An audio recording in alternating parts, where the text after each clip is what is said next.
Apabila dasar gaji minimum diperkenalkan di Malaysia, laporan Bank Negara Malaysia menyatakan bahawa ia akan melibatkan hampir 1/3 daripada tenaga kerja. Dasar memainkan peranan penting untuk menangani ketidakcekapan dalam pasaran buruh dan untuk meningkatkan kebajikan sosial pekerja bergaji rendah. Pakar Ekonomi Universiti Sains dan Teknologi Malaysia, Jeffrey Williams berkata gaji minimum memberi manfaat kepada pekerja bergaji rendah terutamanya mereka yang mempunyai hak pekerja yang lemah yang terdedah kepada eksploitasi oleh majikan mereka.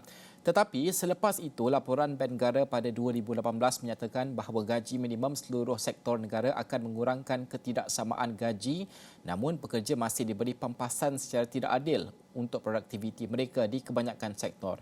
Ini menunjukkan bahawa tahap produktiviti gaji semasa Malaysia adalah tidak selari dan sejajar. Gaji minimum Malaysia adalah serupa dengan kebanyakan negara lain tetapi ia tidak meningkat setiap tahun selari dengan inflasi dan juga beberapa majikan juga telah melaraskan waktu pekerja untuk membayar kurang daripada gaji minimum yang diperuntukkan iaitu RM1,200 sebulan. Dan bagi mengulas lanjut kita bersama dengan pengasas Akademi Usahawan Mikro Azhari Abdul Wahid yang bersedia pada ketika ini. Assalamualaikum Cik Azhari, selamat pagi. Terima kasih kerana bersama kami pada jam ini. Pertama sekali kalau kita bercakap soal kenaikan gaji ini, ada yang menyatakan bahawa kenaikan gaji ini haruslah bersandarkan kepada produktiviti pekerja. Pertama sekali, di mana tahap produktiviti kita dan bagaimana untuk majikan memastikan produktiviti ini meningkat kerana ini juga tanggungjawab majikan?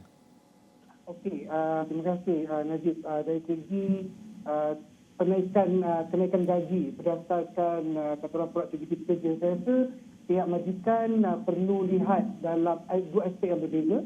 Pertama, aspek intangible, maksudnya yang tak nampak, dan juga tangible. Tangible ni kebanyakan daripada majikan, terutamanya SME, kadang-kadang kita lupa bahawa kita perlu ada key performance index, kita perlu ada sesuatu yang boleh diukur untuk memastikan gaji perlu dinaikkan, perlu ditambah baik dan sebagainya. Dan kebanyakan daripada SME, terutamanya lah MSME ni, pemain PKS ni ramai yang tidak arif ataupun mungkin tidak ambil berat tentang KPI untuk pekerja.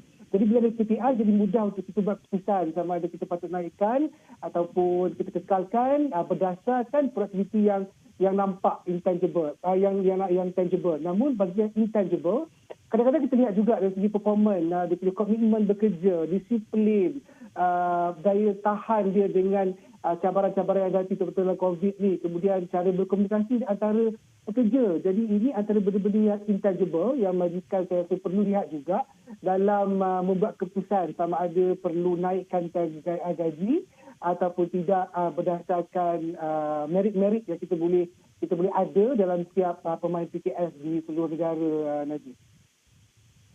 Encik Azhari, bagaimana untuk kita melihat bahawa kenaikan gaji ini harus berlaku kerana inflasi semakin meningkat. Kita faham produktiviti itu mungkin naik perlahan dan sebagainya. Mungkin berdasarkan pengalaman Encik Azhari sendiri bercakap dengan usahawan-usahawan mikro, usahawan-usahawan PKS juga mungkin, berapa kenaikan gaji yang boleh digambarkan oleh Encik Azhari sendiri yang berlaku secara tahunan di kalangan PKS kita? Adakah kalau kita tetapkan 1,200 itu tidak berlaku tetap pada 1,200 ataupun ada kenaikan secara tahunan? Saya rasa sebagai seorang majikan kita kena lihat juga dari segi performance company itu dia punya hasil daripada aktiviti yang dijalankan sepanjang tahun lepas, contohnya untuk kenaikan gaji tahun ini. Jadi secara perata kalau lihat daripada kenaikan gaji di Malaysia antara 5 ke 6% itu secara perata lah keseluruhan industri. Namun begitu ini bergantung juga kepada pihak majikan untuk menentukan sama ada nak pergi lebih tinggi ataupun sama ataupun lebih rendah. Dan ini saya rasa yang paling penting adalah komunikasi di antara majikan dan juga pekerja supaya mereka juga faham dalam keadaan pandemik ni, dalam keadaan COVID ni kita menghadapi cabaran. Ramai juga company yang hampir tutup namun masih kekal lagi 2022 ni. Dan ini saya rasa main peranan untuk kita berkomunikasi dengan baik dengan pasukan kerja kita, dengan tim kita untuk memastikan bila kita buat keputusan tu berdasarkan fakta hala tuju syarikat dan fakta dari segi keuntungan syarikat, dari segi perkembangan industri dalam industri yang kita pegang untuk syarikat tersebut. Dan itu saya rasa penting untuk memastikan pekerja juga faham kenapa kenaikan dia sikit, banyak ataupun lebih tinggi. Dan itu saya rasa boleh memberi satu keputusan lebih baik dengan perbincangan yang lebih erat antara majikan dan juga pekerja. Dan kita kena faham juga inflasi tahap inflasi sangat tinggi. Jadi kenaikan gaji tu akan tolak dengan kadar inflasi. Jadi ini majikan kena bijak untuk menyusun atur dari segi dari segi kadar untuk kenaikan yang kita berikan kepada majikan kepada pekerja kita. Uh, Akhir tahun ini 1,500 ditetapkan untuk gaji minimum baharu yang akan dilaksanakan menjelang akhir tahun ini. Ini akan dilaksanakan. Mungkin pandangan Cik Azhari sendiri, adakah tempoh yang bersesuaian kerana ramai ialah di pihak majikan mengatakan bahawa mereka masih lagi belum pulih, masih lagi sedang memulihkan perniagaan mereka disebabkan oleh pandemik. Kalau kita tanya pekerja sudah pasti mahukan gaji minimum yang lebih tinggi dan sebagainya. Di mana titik tengahnya mungkin? Saya rasa betul lah, ini memang satu dilema di kalangan majikan maupun juga di kalangan pekerja. Pekerja perlukan bekerja supaya dapat kekal dalam keadaan kekal ada pendapatan sepanjang pandemik, dan majikan juga mahu meneruskan perniagaan supaya kita dapat memberi peluang pekerjaan kepada pekerja-pekerja lama yang telah ada ataupun yang baru. Jadi ini saya rasa kalau ikutkan hujung tahun yang naik ke 1,500, bagi saya lah memang akan memberi kesan dari segi aliran tunai kepada SME. Namun begitu, dalam masa yang sama juga, SME juga kena pandai untuk susun atur perancangan. Bila gaji dinaikkan, kos kita naik, kita juga perlu tahu apa strategi untuk memastikan hasil jualan kita juga lagi baik. Dan itu saya rasa perkara yang memberi suntikan semangat juga kepada PKS untuk memastikan hari tujuh itu ada jelas.